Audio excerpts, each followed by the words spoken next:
Hello, it's Oliver here for the second part of this Carolina-Clemson series. This time we're going to look at the Carolina defense and the Clemson offense, which according to KenPom are quite, well, not as even as the other side of the floor, which were completely equal, but on a national level they're still quite similar. Carolina has the 31st ranked defense and Clemson has the 53rd ranked offense, so you would assume that Carolina has the advantage here.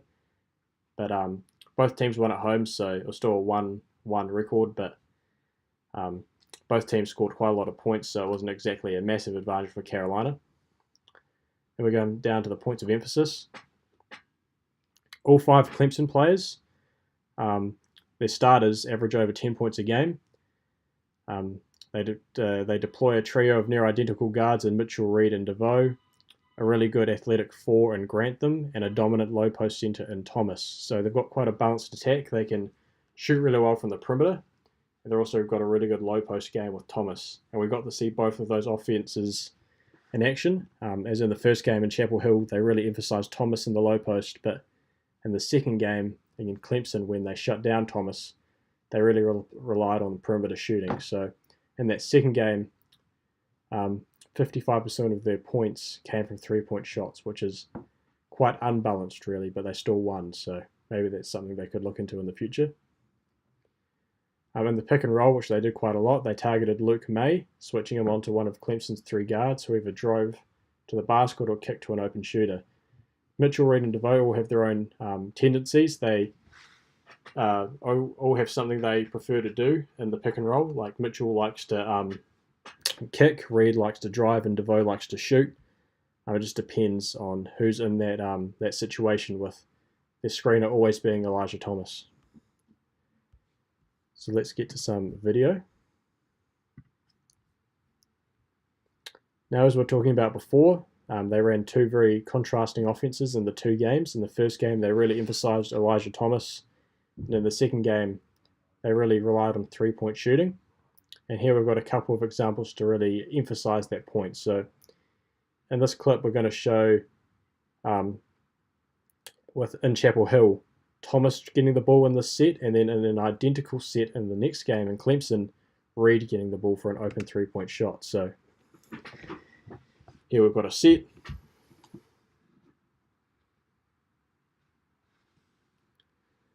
Thomas is going to get the ball and gets the layup for the easy, well, not easy, but a 2-point shot. Now they're going to run the exact same set. This is obviously reliant on the defense that Carolina gives, but either way, it results in an open 3-point shot and they get it in. Another example, again, they're going to run a set identical in 2 games. They don't get it in either case, but it really shows their intentions. Here they're intending to get it to Thomas, who was fouled. They run the exact same set in the second game. This time they get it to a wide open 3-point shooter who misses it, but again it's showing that intention. Same set in both games, but in the first game they go for Thomas in the low post, in the second game they go for the perimeter shooter in either Reed or Mitchell. So it kind of really sets it up. But first we're going to look at Thomas, who, even though is the lowest, has the lowest points per game average in the starting 5, still averages over 10 points a game. But he also averages a 24.4 usage rate, which is the first in his team. So he's a really good low post shooter, and here's just some examples of that. Here he's backing down Manley, gets it in. He scored 16 points in Chapel Hill. As you'll see, most of the examples are in Chapel Hill, as in the second game he really struggled. He still scored in the second game, but not as well and not as comfortably. That's why Clemson would eventually go to a more 3-point orientated offense. He only scored 11 points in this game, but he still had a really high usage rate, just because he was in so many screens. And though he had a lot, he actually had a lot of shots, but not many of them went in. So that was an and one situation. Now we're going into the pick and roll. So as I was saying before in the analysis slide, each one of these guards has their own preference or their own tendency on what they like to do in the pick and roll. So Mitchell, who has the highest average assists per game with 3.8 in the team, he really likes to kick out of the pick and roll. So he'll drive, kick to an open shooter, and that's what gets him all his assists. So here Elijah Thomas will set the screen. Mitchell will go, kick it out to an open shooter. This time it's DeVoe who gets it in. Pick and roll with Thomas. Open shooter on the perimeter. Gets it in.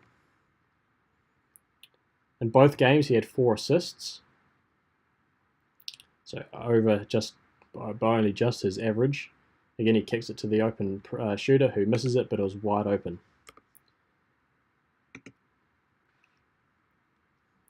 In this case, North Carolina go under the screen. So he's going to take a shot himself. And why wouldn't you? And again, they're going to go under the screen. He's going to take an open 3-point shot and get it in. He had 18 points in this game in Chapel Hill. So he's still a really good scorer. That's over his normal points per game average. But as we can see, there's quite a trend. If North Carolina go over the screen, which they usually do by rule, he'll kick it to an open shooter on the perimeter after collapsing the defense. If Carolina go under the screen, he's going to shoot an open 3-point shot, and he usually gets it in. So this brings us to Reed. He's more of a driver off the pick and roll. So he'll always go for the basket, use his right hand.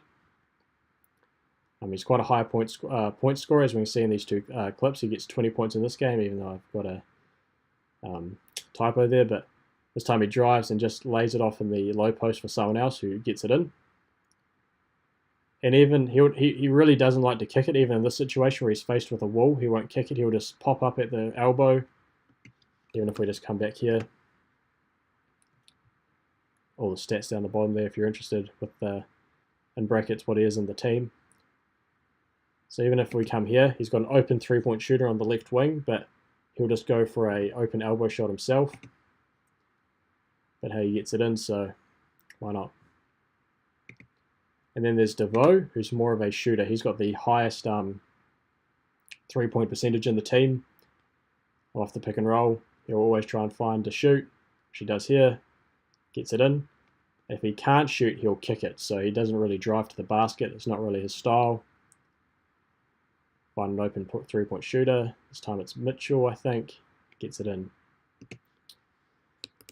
So then we're going to go to some UNC blocks. So in the second game, Clemson had a lot of trouble scoring below the basket in that low post area, and that really resorted to them shooting a lot of 3-point shots. But they had, per my coding, UNC had 15 blocks in 2 games. They had 8 of them in this game. When we look at the output windows in another video, we'll see that Clemson had a 10% shot quality in the second game in the low post, which is really low for such a high percentage area. But here that whenever they would drive to the basket off a screen, they were just getting blocked a lot, particularly by Manley, who's number 21. In this case by Luke May. As you'll see, they're all in the second game, all the examples I'm showing you. Again, just slaps away by Luke May. That's also extended to Thomas. That clip just jumped, so he's going to replay it. So when Elijah Thomas would get it, he was again blocked by Manley, so really low percentage in this low post. Again, blocked by, I believe it was Manley or someone else. It looks like Brooks. So that really made Clemson transition to a 3-point offense or a perimeter-orientated offense. So they had this one set that they ran a few times again in Clemson to really high success that resulted in an open 3-point shot in the right corner. Watch DeVoe, number 10. He gets the ball, passes it off, gets the screen, drives down the lane, passes it to an open shooter. This time it's Reed, I think. He gets it in. Exact same set.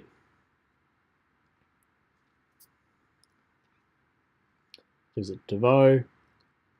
Gets the screen, drives down the lane, open 3-point shot. Mitchell this time gets it in. So they have really good success with that. They also had this other offense that they didn't run so much in Clemson, just because they didn't need to, but in Chapel Hill, they went small quite a lot because Elijah Thomas got in foul trouble. So instead of playing him at 5, they played Mark Donnell, who was a Michigan transfer, and when he went off, they played some Croatian guy. I forget his name. It's very hard to pronounce. Not going to attempt it, but they played small. They really brought out all of Carolina's bigs to the perimeter, such as Luke May, leaving a lot of really open driving lanes for Clemson guards. So Luke May's not in yet. Sorry, not Luke May. Mark Donnell's not in. It's the Croatian guy, number 24. I forget his name. But, drives to the open basket, if we just come back in this example. Luke May, who's usually in that area, he's got to kind of commit to that perimeter defender. So he can't fully guard the basket, or they would leave a shooter open. So easy and one for Clemson there. This time we do have Mark Donnell in the game. Number 5, he's on the right corner. There he is. Open lane, open basket, layup. There's no one there to protect it because they're all out on the perimeter. Again, Mark Donnell now with the ball. You can see all of Clemson's player out on the perimeter. There's no one in that low post area where Thomas usually is, leaving things like this happening where the whole defense compensates, leaving an open three-point shooter in the left corner.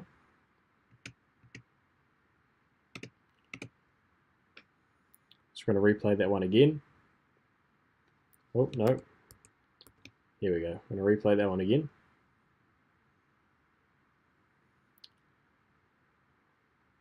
DeVoe gets the ball. Gives it to Grantham, who collapses the defense. They all compensate. He kicks it out to Mitchell, and he gets the open three-point shot. And Mark Donnell, what he's really good at in this situation, as you can see, he's all the way out on the perimeter, even though he's playing the 5. He's really good at pick and pop situations. So he'll set a screen with Luke May guarding him. He'll get it back, and as you can see, Luke May ages away from him. He's no way going to stop him. And especially when Mark Donnell's a .519 shooter from 3, he doesn't take a lot of attempts, but that's still a really good number. I mean, when you give him open three-point shots, he's usually going to hit them. So moving on to UNC's pressure defense, well, that's what I've called it anyway, just their general defense. What they really try and do is really try and trap the handler in the pick and roll and try and force him up the court, to force him to pass it, to get them out of rhythm, to get them out of that initial action that they're hoping to get through. However, this does leave a lot of weaknesses in their defense, as we'll soon see. So here's a good example. So here we've got Reed with the ball, and here we've got Joel Berry trying to get him up the court. However, when we get to this situation where this initial trap has failed, or this initial steal attempt has failed, now we've got a 4v3 situation. So we've got 1, 2, 3, 4 Clemson players and 3 Carolina players in the middle. And what Carolina really has to do now is really scramble to those edge players. Here we've got Theo Pinson, who's really got to scramble here to the right wing. He does actually a really good job of it. He has 3 blocks in this game, and here's one of them where he has to scramble. He's able to block a perimeter shot. But it's still a very exhausting defense to play, and it's also really reliable on the speed of your players to get out there and recognize the threats on the wing. So here again, we've got Carolina trapping Mitchell. And they've forced him out of the initial action. They've really forced him to pass the ball. However, when he does, now we've got a 4v3 situation. So 1, 2, 3, 4 Clemson players and 3 Carolina players. Gives it to Grantham, who misses an open shot, but it was still open because those Carolina players out on the perimeter still hadn't retreated yet.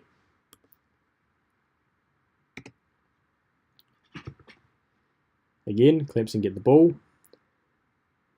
Screen set by, not sure who that is, I missed it. But again, they've tried to trap the guard. This time it's Reed, I believe. The Carolina player, he's going to try and retreat back to guard the big. And actually does a good job of it. So now Carolina's got all their man-on-man. Everyone's defended well. And they get the steal.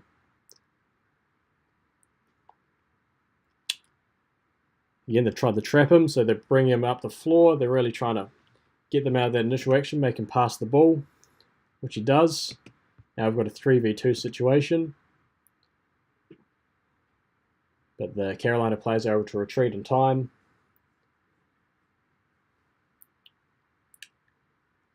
They set another screen.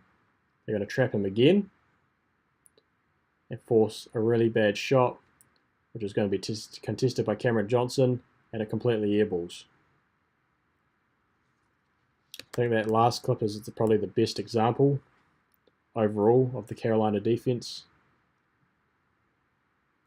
So trap, force him out of the action, force him to pass, retreat back. Got man-to-man now. Clemson are going to try and repeat, so they bring out Elijah Thomas to set a screen.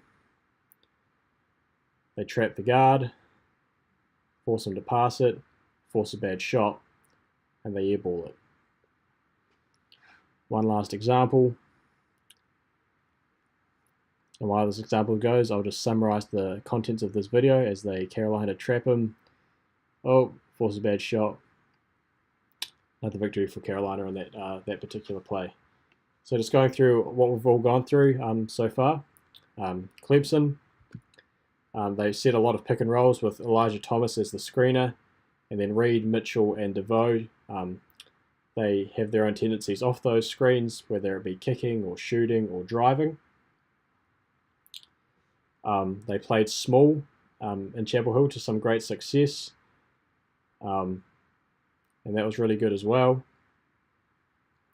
However, in that first game where they really emphasized Thomas, and that they had quite a bit of success with that. In the second game where they also tried to emphasize Thomas but failed with a lot of blocked shots, and their low post percentage and their low post shot quality was really low. So they transitioned to a 3-point perimeter-based offense. They had a lot more success with that. So that's all from me for this one. The third video will be on an analysis of the output windows and looking at some stats. So see you then.